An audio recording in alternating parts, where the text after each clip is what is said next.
안녕하세요, 더월드입니다. 일단 파이 이야기로 넘어가기 전에 암호화폐 전체적인 뉴스 압축을 해서 빠르게 정리하고 넘어가 보도록 하겠습니다. 지난 주말에 크립토 시장은요, 특별한 뉴스 없이 비교적 조용한 횡보장을 이어갔습니다. 특히 4월 18일 금요일은 미국의 성금요일이었기 때문에 미 증권 시장이 휴장을 했고요. 따라서 전체적으로 크립토 시장도 잠시 숨을 고르는 흐름을 보여주었습니다. 현재 암호화폐 전체 시가총액을 보시면요, 약 2.7조 달러 수준을 유지를 하면서 최근 일주일 동안은 조금 지루한 것이 아닌가 싶을 정도의 횡보세를 이어가고 있고요. 비트코인 도미넌스도 여전히 62%를 상회하면서 아직까지는 알트코인들보다는 비트코인이 더 무게가 실리는 그런 시기라고 할 수 있겠습니다. 또 시장 심리를 보여주는 공포 탄력 지수를 보시면요, 전일 대비 소폭 상승한 37포인트를 기록을 하면서 아직까지는 공포 단계에 머물러 있지만 최근 이어지던 악재 뉴스들이 잠시 쉬어가는 영향인지는 모르겠지만 크립토 시장은 심리적으로 다소 안정을 찾은 모습이다, 이렇게도 말씀을 드릴 수 있겠습니다. 파이 또한 최근 지루한 횡보 흐름을 이어가고 있습니다. 이 영상을 제작하는 시점 기준으로 약 0.64달러 부근에서 움직임을 보여주고 있는데요. 파이 또한 암호화폐 시장 전체가 강한 상승 탄력을 받고 있는 시기를 기다리고 있고, 또 동시적으로 파이 네트워크의 다양한 업데이트들이 쏟아져 나올 수 있어야 좀 더 상승을 할 수 있지 않을까, 이렇게 볼 수 있겠습니다.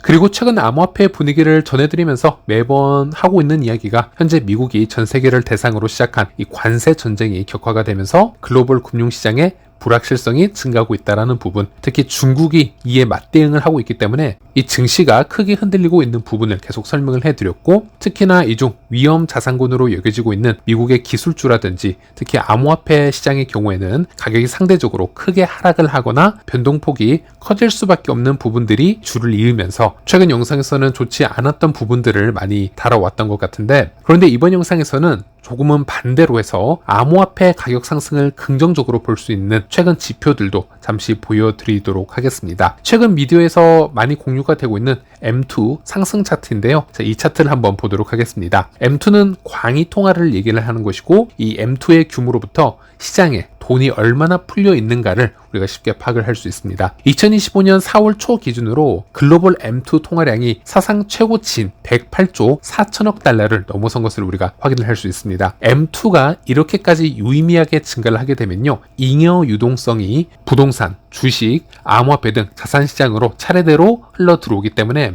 이 자산 가격의 급등을 유도를 할 수도 있는 것이고요. 이것은 곧 이어서 크립토 시장의 가치의 상승을 예고하는 것이 아니냐, 이렇게도 분석을 해볼 수 있겠습니다. 즉 올해 들어 암호화폐 시즌 종료를 얘기하는 상당히 부정적인 의견들도 많이 나오고 있지만, 이렇게 반대로 아직은 암호화폐 시장이 큰 호황을 맞을 가능성을 보여주는 다른 지표들도 존재한다, 이런 부분을 우리가 함께 생각을 할 수 있겠습니다.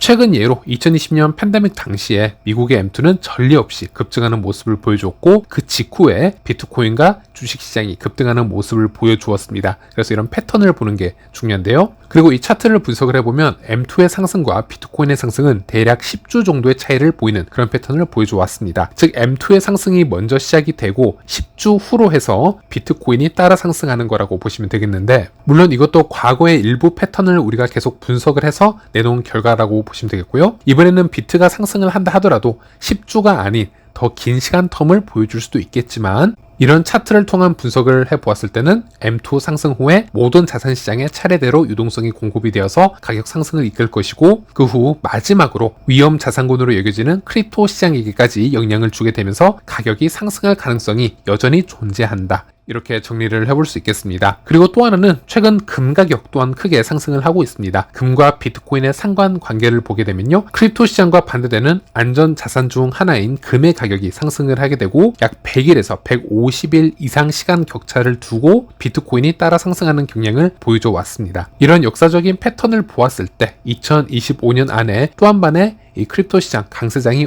올 확률은 수치적으로는 분명히 좀 존재한다, 이렇게 희망적으로 해석을 해볼 수 있겠습니다.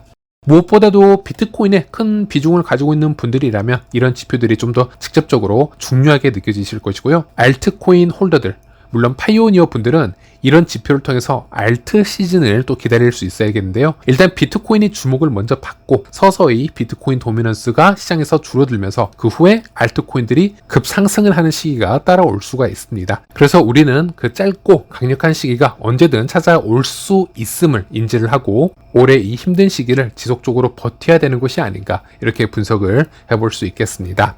네, 그리고 이슈를 잠시 바꿔서요. 지난주 파이코 팀이 마이그레이션 관련해서 짧은 로드맵 공지를 내었었는데, 파이 관련해서 여러 깊이 있는 뉴스를 많이 체크를 해왔던 분들이라면 이번 업데이트가 크게 새로울 것이 없는 업데이트라고도 할 수 있겠습니다. 그동안 파이에 대해서 얼마만큼의 정보를 받아왔느냐에 따라서 이번 로드맵에 대한 반응은 양쪽으로 나뉘어졌다라고 할 수 있겠는데요. 제 입장에서 보았을 때도 기존의 코어팀의 내부 대화, 모더들의 이야기들을 지속적으로 전달을 해드려 왔었기 때문에 내부적으로 2차 마이그레이션을 위한 여러 준비가 한창이었다라는 것은 당연히 잘 알고 있었고요. 하지만 중요한 것은 이 2차 마이그레이션이 언제쯤 시작이 될지, 이런 부분이 매우 중요한 거라고 할 수 있겠고, 여기에 대한 힌트는 전혀 받고 있지는 못했었는데 역시 이번 로드맵 업데이트에서도 그에 대한 정보는 빠졌다라고 할 수 있겠습니다. 그래서 2025년 올해 2차 마이그레이션이 가능한 건지 아니면 더 후에 진행이 될지, 이 부분 또한 알 수 없는 상태이고, 저는 이런 부분이 매우 아쉬웠다라고 말씀드릴 수 있겠습니다. 파이 채팅창에서요, 네덜란드 해외 모더의 대화를 보게 되면요,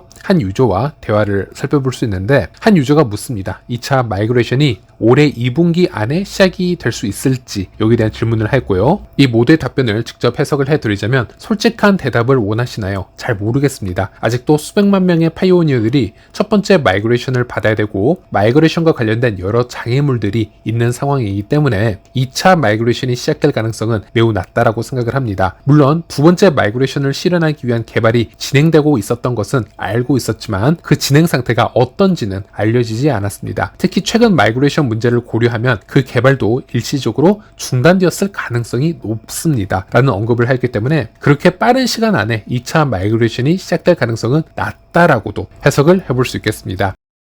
네, 그리고 이슈를 잠시 바꿔서요. 최근 온체인 데이터를 보면은 한 지갑에 유독 관심이 집중이 되고 있습니다. 지속적으로 OKX 거래소에서 대량의 파일을 출금해서 개인 지갑으로 이 파일을 옮기고 있는 모습이 포착이 되고 있는데요. 바로 GASW 지갑이 되겠습니다. 약 2달 전에 마이그레이션을 담당하는 지갑 GABT 지갑에 의해서 생성이 되었고요. 그 후에 10파이나 2파이 등 몇 번의 전송을 한 후에 총 4차례에 걸쳐서 약 4,800만 이상의 파일을 OKX 거래소에서 출금을 해서 이 GASW 지갑에 지금 보관을 하고 있는 것을 살펴볼 수 있습니다. 영상을 만드는 시간 기준으로 2시간 전에도 대량의 파이코인의 이동이 있었습니다. OKX 지갑에서 750만 개의 파이코인을 이 GASW 지갑으로 옮기는 것을 살펴볼 수 있는데, 이로 인해서 파이 고래 지갑 순위도 약간의 변화가 있었습니다. 이 GASW 지갑이 고래 지갑 순위 10위에 랭크가 된 것을 볼 수 있고요. 그런데 이 순위를 보시면요, 코어팀의 파운데이션 지갑들도 함께 있기 때문에 이 파운데이션 지갑들을 제하게 되면요, 이 GASW 지갑은 고래 지갑 순위 4번째로 높은 순위라고도 말씀을 드릴 수 있겠습니다. 그리고 1위, 2위, 3위가 모두 거래소 지갑들이기 때문에 거래소 지갑을 제외하면 현재 가장 많은 파이코인을 보유한 지갑이라고 할 수 있겠는데요. 현재까지는 이 지갑의 정체를 아무도 알 수 없는 상태입니다. 개인 지갑인지 아니면 새로운 거래소 지갑인지 아니면 다른 프로젝트 지갑인지 조금 더 이 부분을 살펴보고 다른 업데이트가 나온다거나 다른 정보가 나오면은 여기에 대해서 알려드리도록 하겠습니다.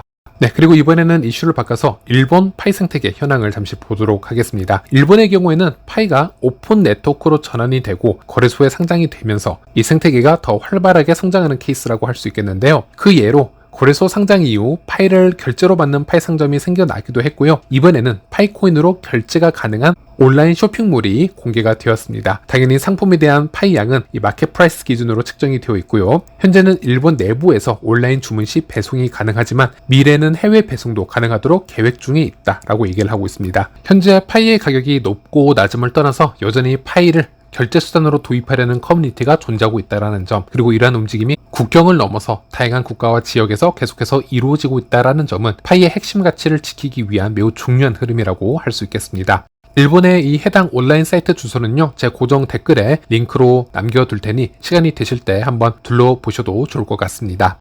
네, 그리고 블록미디어에 실린 파이 기사 내용 한번 가져와 보았습니다. 타이틀을 보시면요, 파이 네트워크 로드맵 발표 후에 상승이 있었고 이 상승세가 지속이 될까라는 타이틀이라고 보시면 되겠습니다. 물론 블록미디어 기사 내용들이 크립토 시장에서 많이 사용이 되고 있기 때문에 일단 이 내용을 가져와 보았지만은 아직은 너무 섣부른 내용과 판단이지 않을까 말씀드릴 수 있겠고요. 현재 파이 차트를 보시면 아시겠지만 아직도 횡보 중이라고 할 수 있겠습니다. 그래서 블록미디어를 포함해서 다른 미디어에 파이가 지속적으로 소개가 되는 것은 긍정적이라고 판단할 수 있겠지만은 이 블록미디어에서 얘기를 한 것처럼 파이 네트워크 로드맵 발표 이후에 가격 상승을 바로 예상하기에는 좀 무리가 있지 않을까 이렇게 말씀드릴 수 있겠습니다.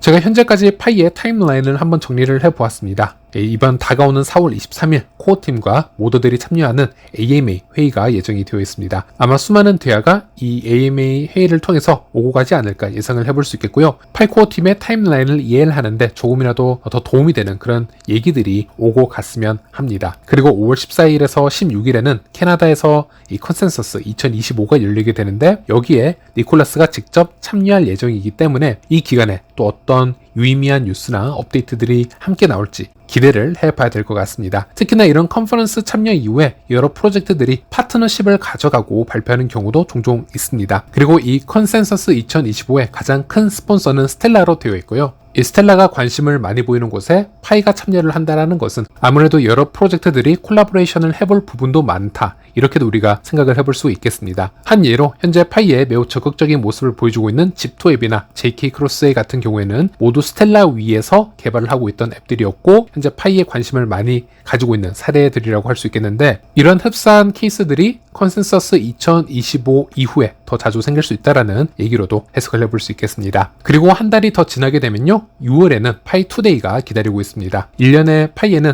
두 번의 큰 행사가 있죠. 3월 14일 파이데이 이벤트가 있고요. 그리고 6월 28일 파이 투데이 이벤트가 있는데 이번 파이데이는 이렇다 할 업데이트들이 많이 나오지 못하고 오픈 네트워크로의 이 전환의 준비가 부족한 모습들이 보여졌기 때문에 꽤 실망스러운 파이데이 이벤트였다 이렇게 말씀드릴 수 있겠습니다. 그래서 올해는 오히려 파이데이보다 파이투데이를 좀 더 기대를 해보고 기다려봐야 되지 않을까 이렇게 말씀드릴 수 있겠고 그래서 지금 보이는 이 4월, 5월, 6월 이런 이슈들을 기다려보면서 추가적으로 파이의 KYB 업체 리스트는 언제 다시 업데이트가 될 것인가 또는 파이 반사 앱 같은 경우에는 파이 마이그레이션을 대체해서 지갑을 활성화해주는 큰 역할을 해주고 있기 때문에 또 파이 브라우저에 이 반사 앱이 아이콘으로 등록이 된다라는 모도의 오피셜은 아니지만 그런 언급도 있었는데요. 그 정도라면 반사 앱 정도는 공식적인 추가 업데이트가 나와줘야 되는 것이 아닌가 이런 생각도 해볼 수 있겠고요. 또 파이 브라우저에서 수많은 커뮤니티 앱들이 아직도 개발과 업데이트를 진행을 하고 있습니다. 현재 내부 소식을 보면요. 파이 코어 팀에서 커뮤니티 개발자들과 여러 미팅을 가지고 있고 이 부분에 대해서도 리소스를 좀 쏟아붓고 있는데요. 파이코 팀 입장에서는 이런 생태계 앱을 다시 한번 프로모션 해줄 만한 그런 추가 업데이트가 있지 않을까 이렇게도 예상을 해볼 수 있겠습니다. 이런 업데이트들이 계속적으로 나와주면서 이 기간 동안 암호화폐 시장이 또 반전이 되어서 상승하는 모습을 가져온다면 파이도 현재보다는 가격적으로나 커뮤니티 분위기를 보나 훨씬 더 나은 모습을 가져올 수 있지 않을까 이렇게 말씀드릴 수 있겠습니다. 네, 이번 영상은 여기까지 하도록 하겠고요. 다음 시간에 다시 찾아뵙도록 하겠습니다. 시청해주셔서 감사합니다.